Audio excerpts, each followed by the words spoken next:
Is that a Titanoboa? In 2002, paleontologists from the Smithsonian Tropical Research Institute embarked on a planned dig at the Cerrejón coal mine in Colombia, South America. While the site had yielded many prehistoric animal skeletons, this expedition's standout discovery was a single unusual bone, a vertebra 5 inches wide, 8 times the size of a human vertebra. This colossal vertebra suggested the existence of an enormous predator, dwarfing even the remains of other large animals found nearby, which were likely its prey. The scientists estimated that this creature lived millions of years ago, though they speculated on whether its species might have persisted undetected.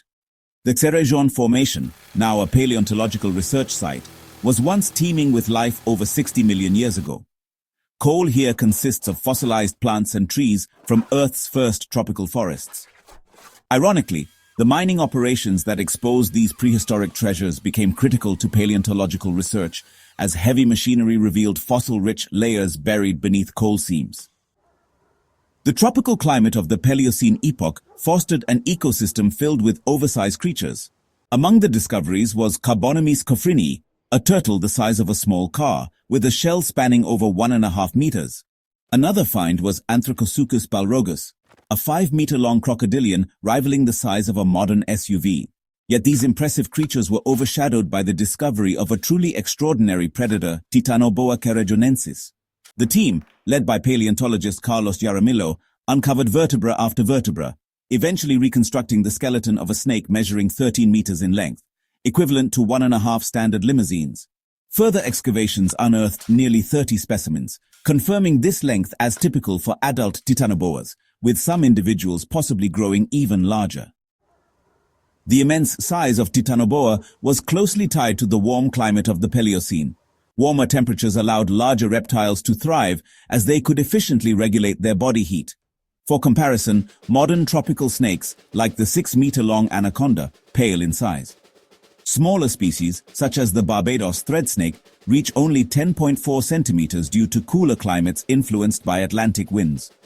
During its reign as apex predator, Titanoboa preyed on giant turtles and crocodiles, which thrived in the lush Paleocene rainforests. However, climate shifts eventually spelled doom for this colossal snake. The early Miocene brought cooler global temperatures, with averages dropping to 12 degrees Celsius in some regions.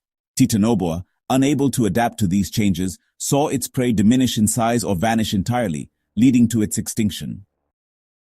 Despite its extinction, Titanoboa-like creatures have left a mark on human culture. Ancient myths often describe giant serpents, such as the Leviathan in the Old Testament or Jormungandr, the world-encircling sea serpent of Norse mythology. Similar tales appear in Hindu, Buddhist, and Jain traditions, with the Naga, a serpent said to dwell in caves, water bodies, and underground realms. Modern sightings and folklore further fuel speculation about Titanoboa's survival. In 1959, a CIA helicopter crew reportedly photographed a 59-meter-long snake in the Republic of Congo. Other claims include video evidence of enormous snakes in rivers or even on rooftops. The possibility of Titanoboa persisting in modern times remains a topic of debate. Some scientists theorize that the snake could enter a state of stasis, hibernation-like inactivity, allowing survival in extreme conditions. Examples of this phenomenon exist in modern reptiles, such as garter snakes, which hibernate during cold winters. If Titanoboa adopted a similar strategy, it might have survived underground during colder epochs, only to re-emerge as global temperatures rise. Recent environmental changes have made parts of the world as warm as the Paleocene. Equatorial regions now average temperatures around 31 degrees Celsius, ideal conditions for a Titanoboa revival. Reports of unusual wildlife activity, such as large fish die-offs and increased sightings of oversized snakes in tropical regions, have led some to wonder whether the giant predator is already awake. If Titanoboa were alive today, its impact on ecosystems would be profound. Fish, a primary component of its diet, are already in decline in regions like India, where freshwater biodiversity has plummeted. The giant snake would also target larger prey, including mammals, potentially posing a threat to humans. Missing person statistics in areas near water bodies, such as British Columbia, have prompted speculation about mysterious predators lurking in the wild. Titanoboa's hunting techniques, relying on stealth and brute strength, would make it a formidable predator.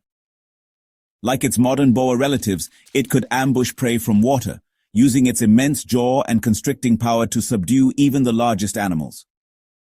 While there is no concrete evidence that Titanoboa survives today, the possibility captures the imagination. Paleontological findings continue to shed light on the species' biology, but many questions remain unanswered.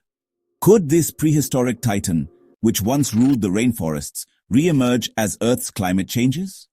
For now, Titanoboa resides in the realm of scientific discovery and speculative intrigue, a reminder of nature's capacity to produce awe-inspiring creatures.